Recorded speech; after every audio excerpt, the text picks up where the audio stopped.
Rob Staton and Robbie Williams with you here as the Seahawks close up the pre-season with a big win against the Jets. No, I'm only joking. I mean, that's what it felt a little bit like today, unfortunately. The Seahawks playing the Jets. And look, the Seahawks did what they had to do. They had to get a handsome win. I don't think the fans would have accepted another nail-biter against this useless Jets team. They won convincingly. They get 40 points. They only give up 3. They can move on now and to sort of the 3 main games that are going to determine their season. Not an awful lot to get excited about today, Robbie, despite the scoreline. But the main thing, I guess, is there were no stresses and strains at the end, no headache-inducing moments in this game.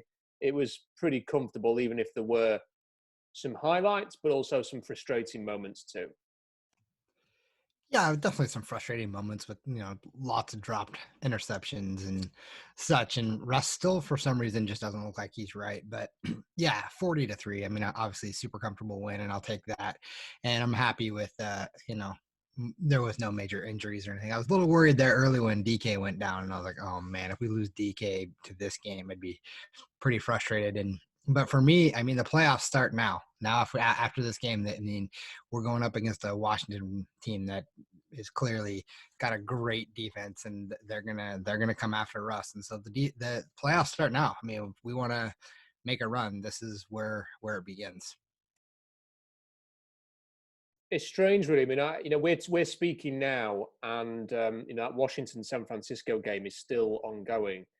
And there's 8 minutes to go, and the Niners are down by 8 points. So it's I kind of want to talk a bit about the Washington team here, Robbie. But I also feel like if we say anything now, there's a chance that we'll get bitten on the arse down the line because that game could easily change. I mean, the Niners are still very much in that game. But I think when you look at the Seahawks, they got 410 yards. The Jets had 185. I'm not sure how many yards the Jets actually got in the second half. It just felt to me a little bit. In that first half, Robbie, the Jets moved the ball. I mean, they missed 3 field goals. I mean, that could easily have been, a one-score game at half-time. I mean, they shot themselves in the foot. They moved the ball. They got into decent range. Then drive stalled. They settled for a field goal. And their field goal kicker looked like they're just giving him a try. Like maybe he drove the bus from the airport to the hotel. And they gave him a bit of a go today. And he just, he couldn't get the job done. And it seemed to just suck the energy out of the Jets. So in the second half, they came out and it was almost as if the players said, well, we've left 9 points on the board in the first half. We've got no chance now. We haven't won a game all season. And the Seahawks just smelt blood a little bit there and took the game away from them. I think some other positives, really, when you look at it, the rushing yards, 174 rushing yards. It was against the Jets, wasn't it? But it was nice to see Carlos Hyde and Chris Carson actually contribute and get some decent yardage there, get that sort of 1-2 punch going. DK Metcalf's, the route that he ran for the touchdown, really nice. That's the kind of route that I think people in the draft who were skeptics were saying that he couldn't do. It was almost, he looked like Doug Baldwin getting free from that defensive back to get the touchdown there. It was nice to see Tyler Lockett a bit more involved. He's been quiet recently. But I think from the negative point of view, Robbie, you touched on it. I mean, how on earth they dropped 3 of the easiest interceptions that you will ever see. The first one was Jamal. It couldn't.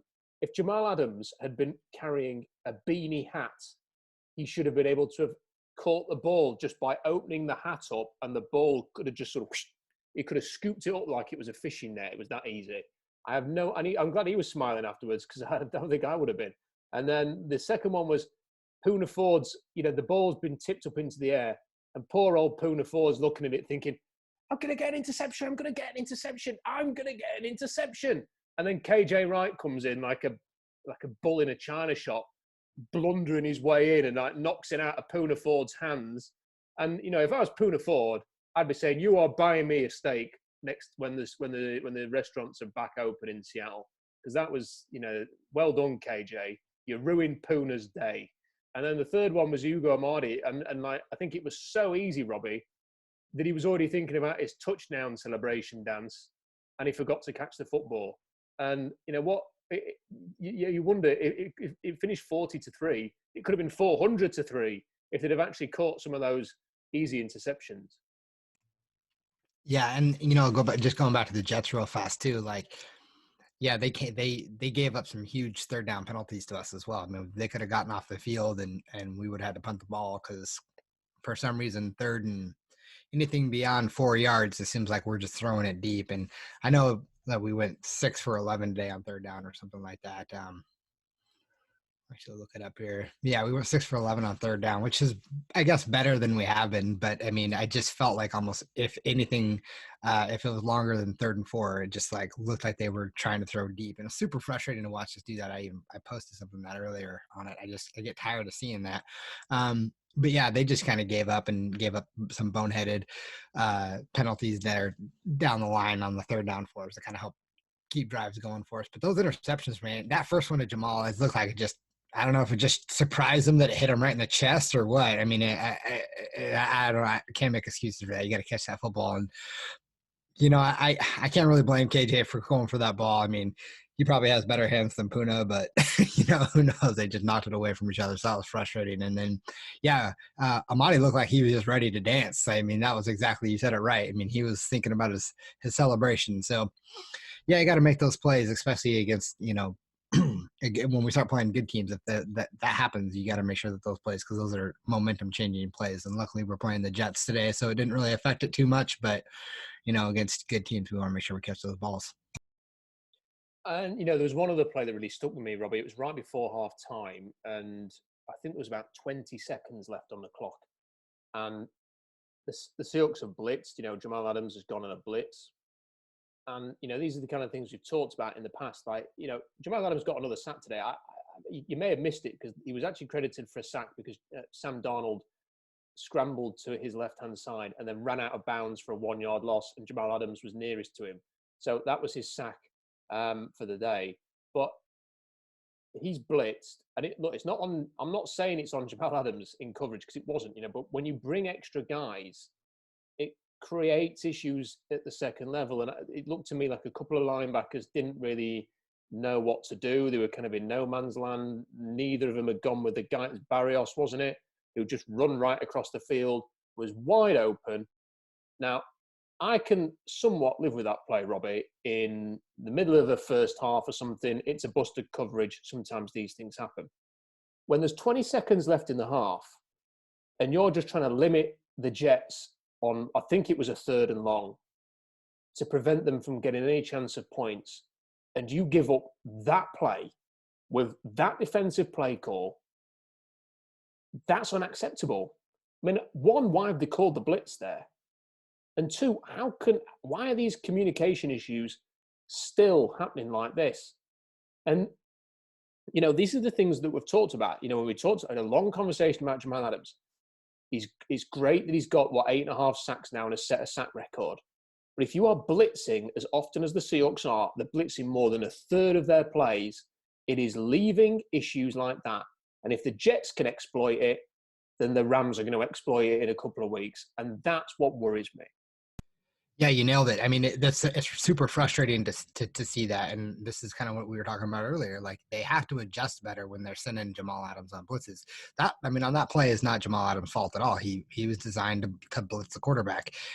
If I remember correctly, I think it was on KJ, who looked like he was cutting across the field and went with like a tight end instead of coming back and staying in his zone. I could be wrong. This is kind of what it looked like. I'll have to go back and watch it. But yeah, I mean, even if not, if it was, you know, man to man or whatever, he was wide open. Somebody lost their assignment there. And so, you know, this is where I feel like the defense really hasn't gelled together on the back end. And, you know, it's hard because you look at, you know, you send Jamal, who clearly is our best pass rusher, you send him. You know, we were missing Carlos Dunlap today, and I think that hurt us a little bit too. But, you know, good game for him to take off. But, you know, you send him that many times, you know, you have to cover that back in, and you have to adjust. And we just haven't quite seemed to figure that out. And I think this is why you're going to see one of those. I think this is why you're going to see a coaching change. I think you're going to see Ken Norton. You know, he's not going to be the defensive coordinator next year. And I think we'll have somebody else who hopefully can get our guys in the right position, or maybe call like better plays in situations like that. I think you're right. I think it's absolutely certain. I think that the decision has already been made. It's already been reported on a couple of occasions, I think by Jason LeConfort and maybe even by somebody else, that the Seahawks are one of the teams that are making calls to see who may or may not be available, who may or may not be interested. And look, there's no way. You cannot have historically one of the worst defenses in NFL history for, what was more than half of the season, and then not have a coaching change in the offseason. It's going to just come down to who comes in. And personally, Robbie, I'm not particularly interested in seeing Dan Quinn come back or Gus Bradley, because, look, the Chargers are probably going to, there's a decent chance they'll make wholesale changes on their defensive staff, their whole staff. I don't think Anthony Lynn's going to be exempt from that. And it will be an appealing job to go and work with Justin Herbert. So I think that there's a decent chance that they will make a lot of changes there. Gus Bradley and Dan Quinn may well be available. I don't think we have to go back in time and get these guys back. I know that I'm and you, Robbie, are both in favour of Richard Sherman coming back, but I don't think you always have to hark back to the past and constant. Let's get Chris Richard back to coach the defensive backs, and let's get Gus Bradley to come in, or Dan Quinn, and then let's get Michael Bennett back, and then Marshawn can run. And it's like, no, it's not 2013 anymore. Let's go and get somebody. Look at the Rams, for example. I'd never heard. I can't even remember the Rams defensive coordinator's name off the top of my head. It's been a long day, right? I can't remember his name, but they found someone from somewhere to replace Wade Phillips, and he's been talked about as a potential head coaching candidate next year because he's done such a terrific job with that Rams defense. Helps they've got Aaron Donald. Helps they've got Jalen Ramsey. They lost a lot of players. He's done a great job. Why can't the Seahawks go out and find their answer to that? A young coach who's got great ideas, who can make the most of the talent that you've got and function, because that's what the Rams do. The Rams aren't great every game, Robbie. We've seen them have some right stinkers. They lost twice to the Niners, for God's sake. We've also seen them play really, really well, particularly in the fourth quarter on defense, and it wins you games. Well, and you said it right there, that the players that you're talking about the Rams have, when Dan Quinn was here and Gus Bradley were here, they had the Legion of Boom. They had, Cliff Averill and Michael Bennett, and they had a good cast. I think you want to bring players around. You look at Dan Quinn, I like Dan Quinn, and it wouldn't be my favorite signing, but I think he's better than Ken Norton Jr. And maybe if his focus is only defense, maybe it's better. But I still worry about that aspect of it, is where he had such good players around him that they kind of elevated his coaching. I would rather someone to come in who can elevate our players instead of like the players elevate the coach, if that makes sense. And I just really hope that, when they go out and get somebody that Pete does take a good long look at it and decides to, maybe to hire outside his circle, because I think it'd be beneficial to our players and, beneficial to just the organization itself, just to get a young, hungry coach in who wants to build up a defense, and maybe one who's looking for that head coaching job, and maybe he can stick around 2-3 years and build this defense back up, and we can hand it off to an assistant or something if he gets a head coaching gig. So, or maybe even take over Pete for Pete. You never know. I mean, it would be nice to see something that we have some sort of youth within our coaching system. Couple of quick questions, Robbie. Why was Brandon Shell playing in this game? Because we need him. I mean, unfortunately, like you've seen what happened without him, and I know that he re-injured his ankle or whatever it was, and he went out of the game. But I think honestly, just we saw how beneficial he was to our offensive line, and how bad we looked without him. So I don't know if it was the right call, especially against this team. Here's an idea, right? So you make him active, and you have him on the bench, and if the game starts off and it is an absolute travesty on the offensive line, you could always bring him in. I don't think there was ever going to be any real... Watching this Jets team the way they played today, Robbie, I don't think it was worth potentially losing Brandon Shell for the rest of the season for him to play. Now, they rested Carlos Dunlap today. They've rested Carlos Dunlap. They played him last week. They gave him the week off. Get him back next week. Brandon Shell's been out for a few weeks, and we've seen how important he is on that right side of the line, especially with Cedric Abui out now and DeMarco Jones out now and all these other guys out now and Chad Wheeler's having to come in. I'm tempted to say, Robbie, if you can't get through a game against this putrid Jets team with Chad Wheeler and a bit of tight end protection on that right-hand side, then that's worrying. I just don't think it was worth the risk today playing Brandon Shell. Well, let me just say this. I think that if we would have beaten the Giants, that maybe he wouldn't have played. I think they would have had a little more confidence. But I think the fact that we lost to the Giants and the quotes were saying that you know, we took the Giants for granted. I would think they were worried that they were going to do the same thing with the Jets. And the Jets, who played the Raiders the week prior, looked like they were super close to winning that game, other than a terrible call up there at the end to give the game away. So I think maybe they were just a little concerned about that and not wanting, because they seemed to play pretty well last week. So maybe just wanting to go out, make sure we get a win and hope for the best. I mean, here's the thing. If you do have him on the sideline and he's active and you start Chad Wheeler and Wheeler's getting blown up, you bring him back in and then all of a sudden, say he does get hurt again, you're still in the same boat. So I don't see the real difference. I mean, starting him just to get out in the lead, but you don't want to make him. I don't think you make him inactive for this game. I just wouldn't have risked him. And if they don't have him next week, by the way, Washington's defensive line is pretty special. It's pretty good. I mean, they are incredible. I mean, you can say that Washington has a great defense. What Washington really has is a great defensive line. They've got 5 first-round picks there. Tim Settle, who was a former blog favorite, they took him in the day. How the hell Tim Settle lasted today? His interviews must be the worst, because Tim Settle was great. I thought Tim Settle was, and so did Lance Zierlein, by the way, there was a first-round talent as well, and they're going to be in round 5. So that you've pretty much got, I think you've got 6 first-round guys on that defensive front, that great rotation. And look, the Washington football team are doing as well as they are at the moment and winning. What kind of winning streak they're on now is like 4 or 5 games. It looks as if they are going to beat the 49ers. But they're on that run purely because of the defensive line. It ain't because of Alex Smith. It isn't because of a running game. It isn't because of their offensive line. It's almost, when people say, build a secondary is more important. We heard that a lot, didn't we, in the offseason? Build your secondary. Your secondary is more important than a defensive line.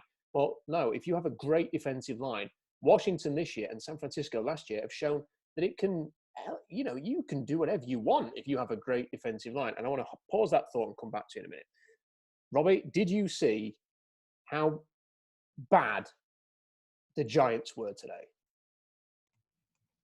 I didn't get to watch the game, but I mean, I saw the score and yeah, I got frustrated.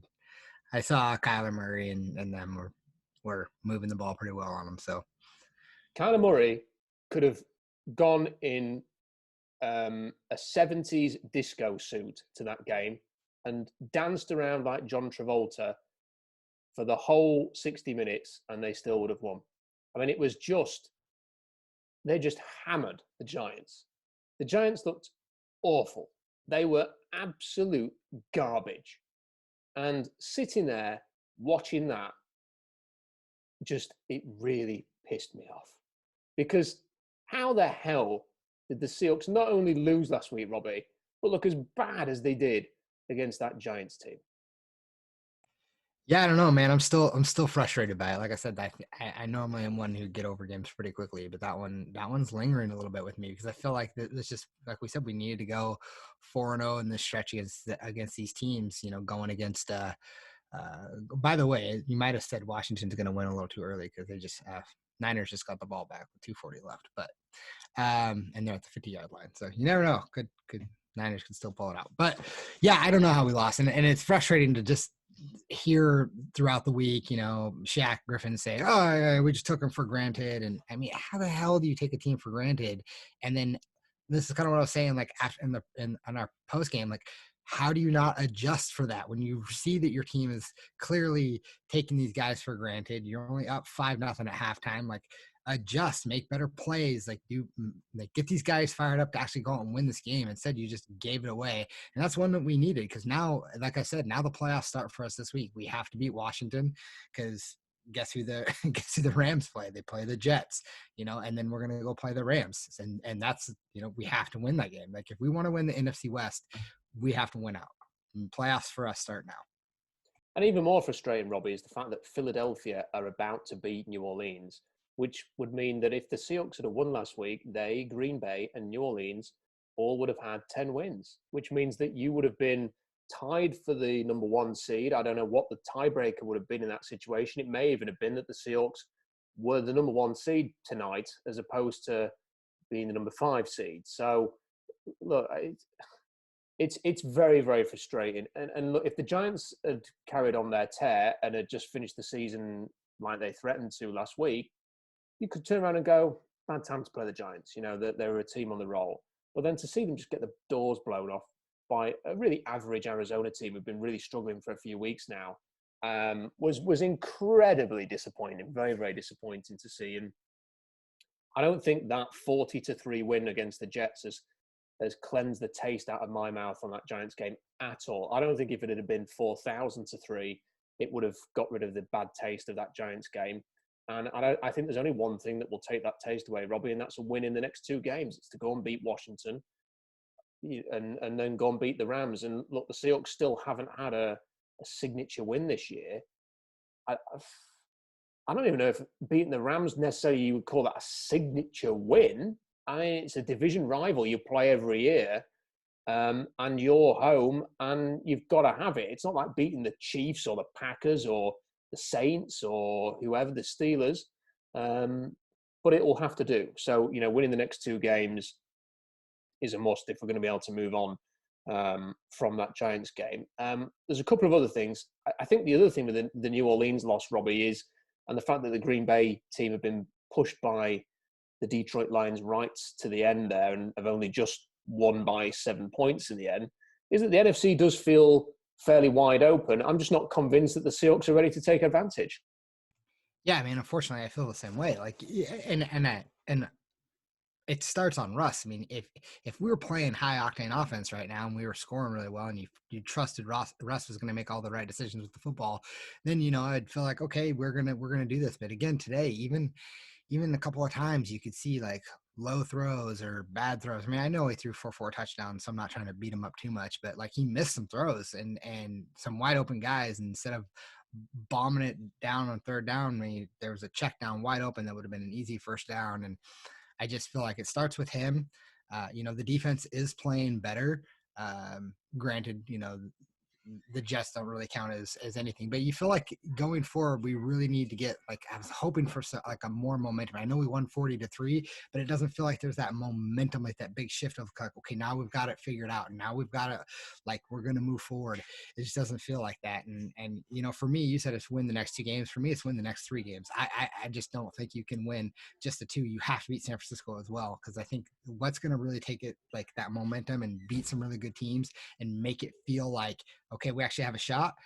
You got to win out and win the NFC West. I want to get that, because I don't think we're gonna get the number 1 seed. So what would it be, the 3 seed or 2 seed if we win the NFC West? So like, go out and do that. That's what I want to see. Yeah, I just got this bad feeling that Green Bay almost by default. And look, I don't know about Green Bay. The first Seahawks game I ever saw was against the Packers. So I've kind of always thought, and I always kind of respected the Packers and their way they've been created, Robbie. It's kind of fan-owned team, great history behind them. But they're so bloody smug, right? They just are. Their fans are irritating on Twitter. If you ever follow any of them, they're very, very, they all give all their players nicknames. So they don't refer to them. They just call Aaron Rodgers 12. And they call Marquez Valdez-Scantling MVS. And like today, there was like one guy was tweeting, the MVP has just thrown a touchdown to the offensive player of the year. And it was Rodgers to Devontae Adams. And it's just like, oh, shut up. Patrick Mahomes is the MVP for a start. And just shut up again. Anyway, and Rodgers himself is just so smug. I mean, he's just a really, like, he's fallen out with all of his family. He can't keep any of his celebrity girlfriends for more than 5 minutes. There was that documentary about him a few years ago, and the guy said, "Oh, you're shorter than I thought you would be," and he took it was like someone had gone up to him and gone, "I hate you, Aaron," and he reacted to it really badly. He's a weird guy, and it just seems to me like they're going to by default just sort of sneak their way into the Super Bowl because the NFC is kind of all over the place, and they're just slightly more together than everybody else. You don't really feel like you can trust the Saints, and after the last few years, and they've lost today, and the Seahawks are kind of, and then you've got 1 or 2 others that they look good one week, but not that good the next. Then you've just got this Packers team that just, it'll be so unsatisfying to see the Packers in the Super Bowl, Robbie, with a chance to win a title. And then, and look, Aaron Rodgers could beat Patrick Mahomes on his day. I don't know. I don't know how you would feel about that. I'd find it quite unpalatable see the Packers win a Super Bowl. I think we should get to the Seahawks, though. How concerned you brought? I completely agree with you, Wilson, and that's the frustrating thing. Is that in the start of the season he looked unstoppable, he looked like the MVP. The defense was car crash, and now that the defense has got itself to a point where it's not flawless, it's still making huge mistakes. You mentioned with the blitz, it's far from amazing, but it's good enough. You know, it's not. It wouldn't necessarily prevent you from going on a Super Bowl run. But just as that's kind of come together, now the offense is like a stalling car that breaks down every like 40 miles. And it doesn't seem to have that chemistry and that connection and that, you know, what's scary about it right now. The team seems to have found ways to take away the explosive plays. And, you know, once the Seahawks are resigned to checking down and trying to get the run going, and then, you know, they always seem to be like, as soon as Chris Carson gets a head of steam up, they take him out of the game and put Carlos Hyde in for a 1 yard gain. And then the momentum stalls in that way as well. And Wilson's got hit again really hard a couple of times today. It's just like if they could just recapture even 75% of what they had in the first 5, 6, 7 weeks, then you could really maybe believe in this team. But as it stands, I just can't. And I don't think they can. I don't think the running game's good enough to lean on it while Russell's in this slump. Yeah, I agree. And it's unfortunate because it started with that Cardinals game. The Cardinals just dialed up the blitz, got after Russ, and ever since then, ever since that game, he hasn't looked the same. It's been like the teams have just figured out what we're doing, and we haven't adjusted to it. So this is where I put it on the coaching staff. I put it on, Brian Schottenheimer, like adjust, make a better game plan, like do something different. I mean, today I felt like maybe they tried to do a little bit more of the jet sweep and a couple other things that seemed like they got away from a little bit from, but still, yeah, Russ just looks a little out of sorts. And if we want to be that team that's going to win the Super Bowl, if we want to do that, Russ has to get back to that MVP form, because we were saying early on, this is a Super Bowl winning offense, and it was our defense that was holding us back. Well, we need to get back to that Super Bowl winning offense, and we need to get it fast. There's only 3 games left in the season. You know, we've got to figure it out, do it now, and get after it, because the playoffs are coming. And if we want to make a deep run, we're going to have to be much, much better. I just can't wait to see Josh Gordon back. He's not back next week because he's the week after. But, you know, when David Moore dropped that deep ball, I know David Moore had a touchdown as well, but it was just like, oh, come on. You know, you've got to get that in there, David. You know, we need those plays. But I also, look, if teams are going to play 2 high safeties, you know, it was well advertised after the New York game, Robbie. And if teams are going to sit on and take away all these deep throws and the moon ball or whatever people call it, then they've got a counter to that. And I just, it seems maybe it's too obvious, but I think, like, you know, sort of hitting the seam with the tight ends, crossing routes, trying to get a few more of those. You can still send, you know, a couple of guys deep. You can still send DK deep. You've got quick. Like, look how fast Penny Hart looked on that little reverse thing they did earlier. You know, is it really that hard to have him sort of run across the middle and a crossing route and just give yourself some options, you know, so that if the deep ball's not there, you can check it down a crossing route.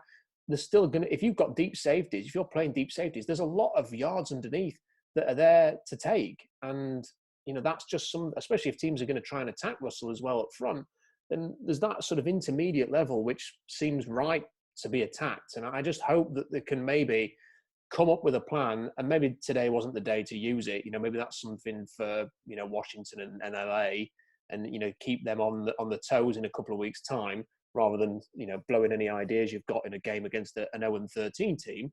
But I'd quite like to see that, because I think the only way that this team is going to have any, at the moment, to me, Robert, they look like a team that might win the wild card and then slowly get blown out in the first half again, and then need Russell to launch some massive comeback and it falls short, and we're having the same conversation, and then Bill Murray wakes up and it's Groundhog Day again. You know, that's really the way that I sort of see it going. The one final thing I wanted to talk about, Robbie, because I don't know about you, there was a lot of time in this game to think, because it wasn't going to be glued to the TV, was it? You know, you're not sat there going, oh, what's going to happen next? You know, you're kind of thinking about other things, you know, maybe what you're doing tomorrow, or, you know, what your Christmas plans are, or whatever. You may be planning Christmas dinner. Today, I was sort of thinking about if it was me, if you would say to me, what do I want to see the Seahawks do this offseason more than anything? And as I was watching that Jets game, and I mean, watched Red Zone and watched a lot of the other teams, and I just thought, trenches. You know, I want to see the Seahawks this offseason say, right, we want to be a team that goes home and away, and we're going to whip your ass in the trenches. We are going to dominate on the O-line. And I think, look, the foundation of a decent O-line is pretty much there. You might be able to upgrade at left guard. You might be able to upgrade at center. But ultimately, I don't think Posick has been a liability, and Brown and Lewis and Shell have played well. So the foundation is there. You've got blocking tight ends. You don't need to do too much. If you get a chance to draft someone like Aaron Banks, go for it and get a left guard who can be maybe even better than Damian Lewis has been as a rookie. But on that defensive line, I just want to see them have that same care and attention. For me, it's hard to go home and away and say, we're going to kick your ass with Rasheem Green and LJ Collier and Benson Mayowa and people like that. To me, it's just not going to happen. Carlos Dunlap is a start, and Poona Ford has played well. I think the rest, it's like, there needs to be some serious work done there. It doesn't have to be expensive, proven veterans. It can be a Tony McDaniel type. Go and find Tony McDaniel, just an angry, big dude who can absorb stuff up the middle and smash you in the face. That's what you need. You need a Tony McDaniel on this line. You need some quickness off the edge that really scares teams. And you need physicality and toughness. They need those Red Bryants who were, all right, Red Bryant didn't change a game, but you lined him up there and he'd make his presence felt. And it was attitude, it was nastiness, it was edge. That's just so lacking on this team. We've got a bunch of smilers on the defense. We've got a bunch of grinning people we need some people who scowl. We need some people who turn up, and you don't want to play them. We're going to play a team like that. You can't bring in 5-6 first-round picks like Washington have done, Robbie. Let's be realistic. You're not going to get a Chase Young and a Montez Sweat next year in the draft. You're just not going to do that.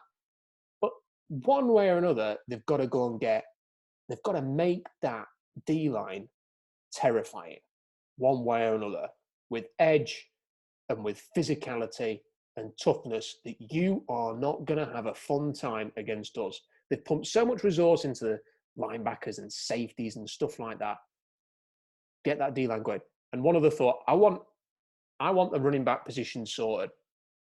I know it's a very unfashionable thing to say, but perhaps inspired by John Morgan's great piece on field goals this week, where he kind of snagged off Seahawks Twitter, I'm going to say this.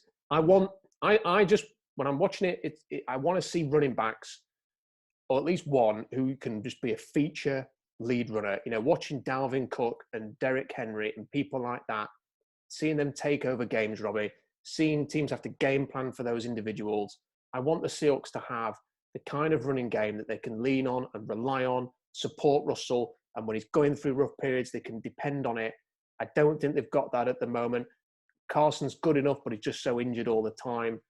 I need them to go and find a running back who can be a feature stud running back in this league. I don't know how they're going to do it, but I want them to do it, and I want them to hit people in the face with a running game next year. Yeah, I love both those ideas, to be honest with you. Obviously the D-line is something we've talked about many, many times. So, you've got to go upgrade that. And, I really like Poona Ford. I think he is a good piece. I think keeping Carlos Dunlap is great. I think he's another solid piece. But the rest, Jaron Reed has flashed this year, but he's also just disappeared at times. And I don't know if he warrants the $10 million contract that he's getting, or is it $12 million or something? He's getting his cap hits $13.5 million. 13.5. Yeah, that's a lot, man. That's a lot for a guy who doesn't feel like he's not getting you 10 sacks and dominating a game.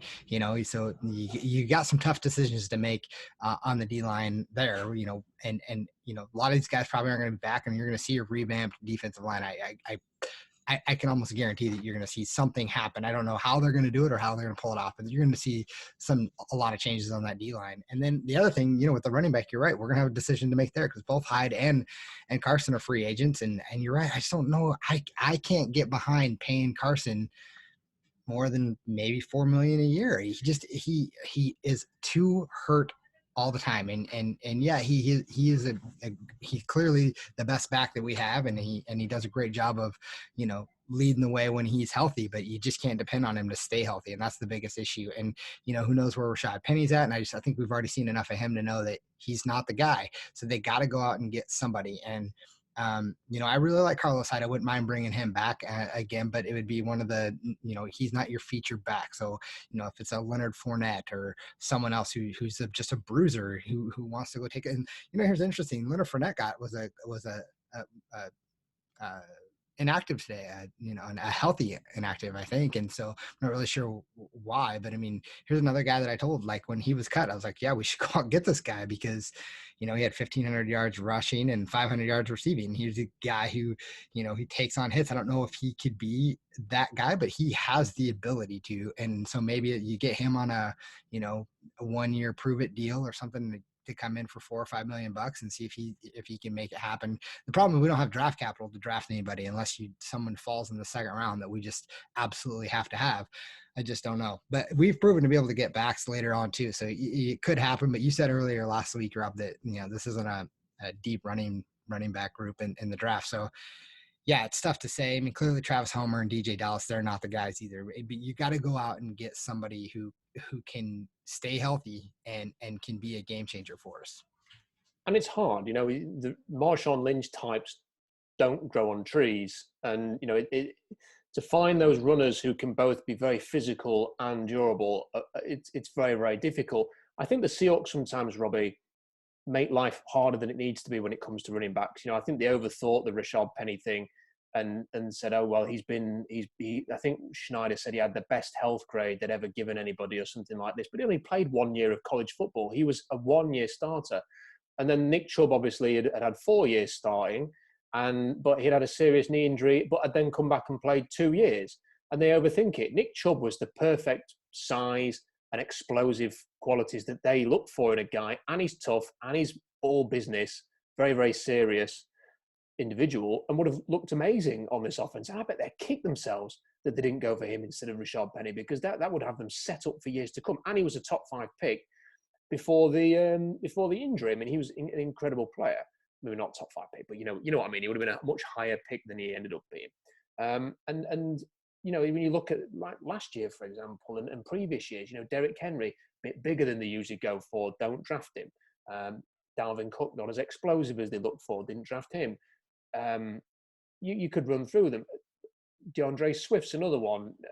Clyde Edwards-Helaire, a bit small. There's a lot of really talented runners. And I think what the smart teams are doing, Robbie, is I think most people acknowledge that paying a running back a huge second contract is not a good idea unless they are the cream of the cream. I don't think anybody can complain about Derrick Henry getting a big contract as an absolute superstar. Christian McCaffrey, likewise. I know he's been injured this year, but he's an amazing player. But you don't want to get into, I think playing Joe Mixon, for example, is stupid. You shouldn't, that's a daft way to waste money. But the top players, yeah. I think the smarter teams, what they've done is they draft players, and they're prepared to do it in the first 2 rounds as well, because they know that they get a running back at a max contract of about $3 million.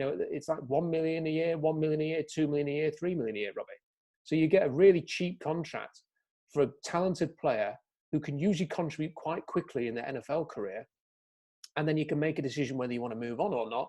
And it's time that you start looking at these draft picks as 4-year signings, as opposed to, you've signed someone for 10 years here, hopefully. I mean, that's what you hope. But really, you're just signing a guy for a contract. And I think the smart teams are doing that. And maybe the Seahawks should have, given how much importance they place on the running back position, should have maybe thought that way a little bit more, because now they've got a situation where they almost have to pay Carson because they don't have any draft picks. They've got 3 or 4 draft picks, and the 4th is a 7th rounder. It's not they may have a 3rd. They may have an extra 7th. So, they don't have the draft picks. They almost have to consider signing Carson or somebody else. But, whether you pay Carson or Wayne Gallman, it's like, well, you're paying somebody who probably doesn't justify it. And I think given that they paid Greg Olsen $7 million this year, I'd probably go as far as that on a 1-year deal for Chris Carson, but it would have to be a short-term deal, Robbie. And look, I think that's what will happen. I think they'll sign him on a deal like that for 1 year and see where they are in 12 months' time, when maybe the running back market's open again. But I want to see them commit to it. I think the teams who are doing really well right now are the ones that can run the ball consistently well, and they threaten teams with their run and their physicality, Robbie, and they really take it to teams. I don't think there's anything. I think as fans and as media, we've kind of become scared to say that because some analytics person on Twitter will jump out from behind the couch and tell you off that you're talking about a running back. But no, I think really that is a great way to win late in the season and to really take the game to teams is with a strong, tough, physical running game. And I want the Seahawks to have that again next year. Regardless, I think they have to add a running back at some point. And if it means trading Penny for a 6th-rounder or LJ Collier, who's done nothing, 2 sacks in 12 games now and a PFF grade that's like 90th best in the league. If they have to trade these guys to get a few more picks to open up the possibility of nicking a running back in the 3rd round or something like that, or the 2nd round or the 4th round or whatever they've got their picks, and then maybe doing a bit of being clever with some tough physical defensive linemen, then I think that's what they're going to have to do. Yeah, I mean, I agree, but the only part I don't agree is maybe they will, but I hope they let Carson test the market for a while and go out and see what he's worth, because I just don't think paying him even $7 million is worth it. And I know we spent that on Greg Olsen this year, but I don't think that was worth it. I think I would rather spend it on someone who has proven to be able to stay healthy. So like there are plenty of running backs who are going to be, free agents that have the same physicality, might not have the best hands that or the hands that Carson has, but even Carson, he had some fumbling problems last year. And, so you start wondering about that. And, he hasn't shown that this year, but there's too many question marks with Carson for me to say, yeah, he's warranted a $7 million contract. I mean, if it's a 1-year deal, maybe I could get behind it, but it's for me, like I'm 4 or 5 million is where I would stick with as far as giving him, money. But even then you still need to go out and get somebody else. Cause I mean, if it's not high, you're gonna have to have somebody to back him up. And, again, we don't know what we got in Penny really. I don't feel like he's the guy. And so you're right. I mean, maybe we're going to have to make some trades, and, it's going to be an interesting offseason when we decide how we're actually going to approach it, and, who's going to be the people that are going to stick around. I mean, you look at, our tight end group and, our D line, and, who are they actually going to keep and who are they going to trade, or because we're going to have to trade some people or let some people go. We need to get some draft capital back. I mean, we're not going to get high round draft picks, but, you're not going to see a trade of like Bobby Wagner, or, I mean, I don't even think we'll trade Jaron Reed, but there's a lot of things that we're going to have to try to adjust going into the offseason. But, we'll have plenty of time to talk about that, going forward. We still have 3 football games left, hopefully, to play until the playoffs. We do. And we should save some things for the offseason, but I do think it's an interesting conversation. And, I think Jaron Reed might be one whereby maybe you can get a 4th or something for him, on that contract, but then you have to replace him. But then, are you really losing that much? It's not a bad draft, actually, Robbie, for defensive tackles. I think there should be some there in the late 2nd round. You might be able to get somebody. I like Jaron Reed. He's just not 13.5 million. Maybe they can sign him to a longer term deal, Robbie, and they can get that cap hit down to 7 or something and save a few million there. That might be an option there. I'm just looking at, just because we've got onto this, I was just having a quick look at who are the free agent running backs in the off season, and it is a scary list. It is a terrifying list, Robbie, with very few names that jump. So Kenyon Drake's a free agent, but I think he's pretty flaky, isn't he? He kind of plays in fits and starts. Todd Gurley looks done. Tevin Coleman has had massive injury issues. You've got obviously Chris Carson and Carlos Hyde and Leonard Fournette there, who just I don't know what it is with Leonard Fournette. He must be a really weird guy, because that's 2 coaches now that have made him inactive. And then really there's not, I mean, unless you want to give Adrian Peterson another go at 39 years of age. Le'Veon Bell will be 30, but he will be a free agent. There's Wayne Gallman, but again, I don't think he's really done that much in New York to warrant being part of this conversation. There was one name, though, that I did quite appreciate, Robert, and I would like to see him back. I don't know why they ever let him go. And that was Mike Davis in Carolina. I don't understand. He was a really, really good number 2/number 3 in 2018. And when Penny wasn't available, he stepped up to the plate and in many games was the best running back that Seattle had. And then they just sort of like, obviously they were a bit tight with cap and stuff like that. He ended up going to Chicago. They cut him. He was picked up by Carolina. I always really liked him, Robbie, and thought he was exactly what they needed. And he is physical, and he is explosive, and he's got an amazing cut, and he's delivering for the Panthers this year. He's been terrific for them. I don't know why they ever let him go. I would have thought he would have been worth keeping hold of, and he might be somebody that they could bring in as a number 2 next year. Yeah, I really like Mike Davis. I've been actually watched a little bit of the Carolina game today, and yeah, he's just a guy. He just plays hard, and he's a physical running back, and he's a guy that I'd love to bring back. That's what I'm saying. I think you get him on a cheaper deal than trying to bring Carson back for $7 million. You know, there are other players out there that you can go get. I mean, you know, there's some bigger names like James Conner, but I don't think he really fits their system either. But I mean, for me, I'd rather see if, you know, Fournette would be willing to take $4 million and then throw $3 million at Mike Davis, and all of a sudden you got another 1-2 punch. And I don't think you really need to worry about, you know, spending all that money on one player. But yeah, who knows? Final question for tonight. Marshawn Lynch did a quite entertaining interview with Conan O'Brien this week, where he admitted that he would be open to another sort of cameo appearance at the end of the season. I think if Marshawn Lynch was 50 and he said, I'd quite like to come back and play, I'd still like it to be with the Seahawks, even if he was, you know, had a bad back and was struggling to get off the couch. I think anytime Marshawn says he's interested in playing, I'm interested in watching him.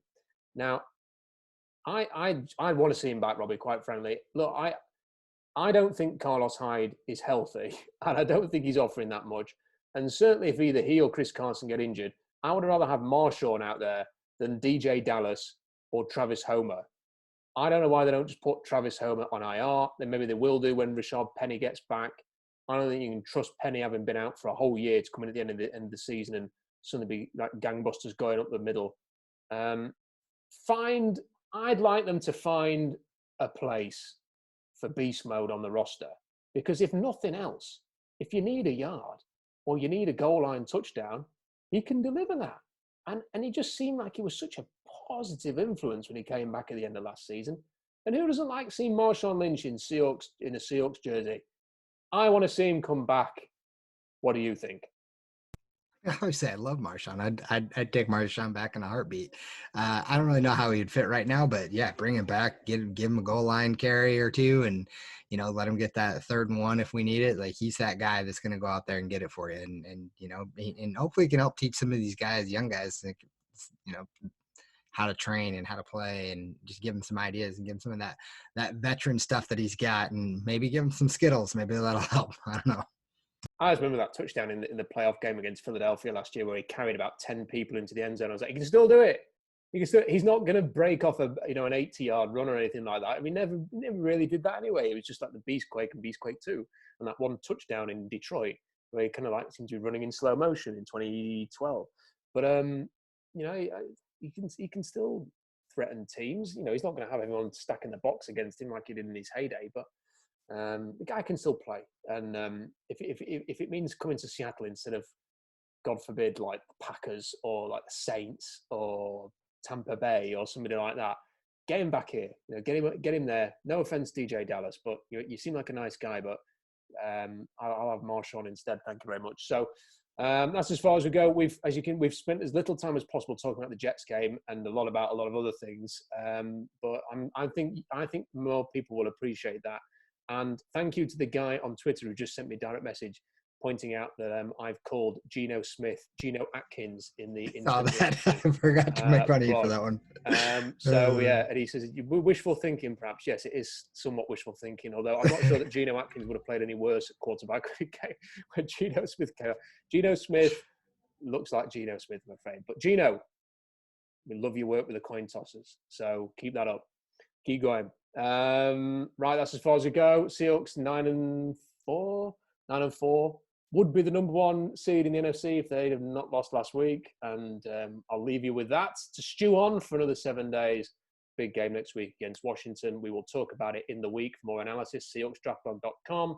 Make sure you like the video, share the video, spread the word, especially the liking bit, because I think that sort of pumps it up a little bit and gets more people watching it, and we want people to do that. So like the video, comment, let us know what you think about the game against the Jets and the upcoming game against Washington, and we'll see you in the week.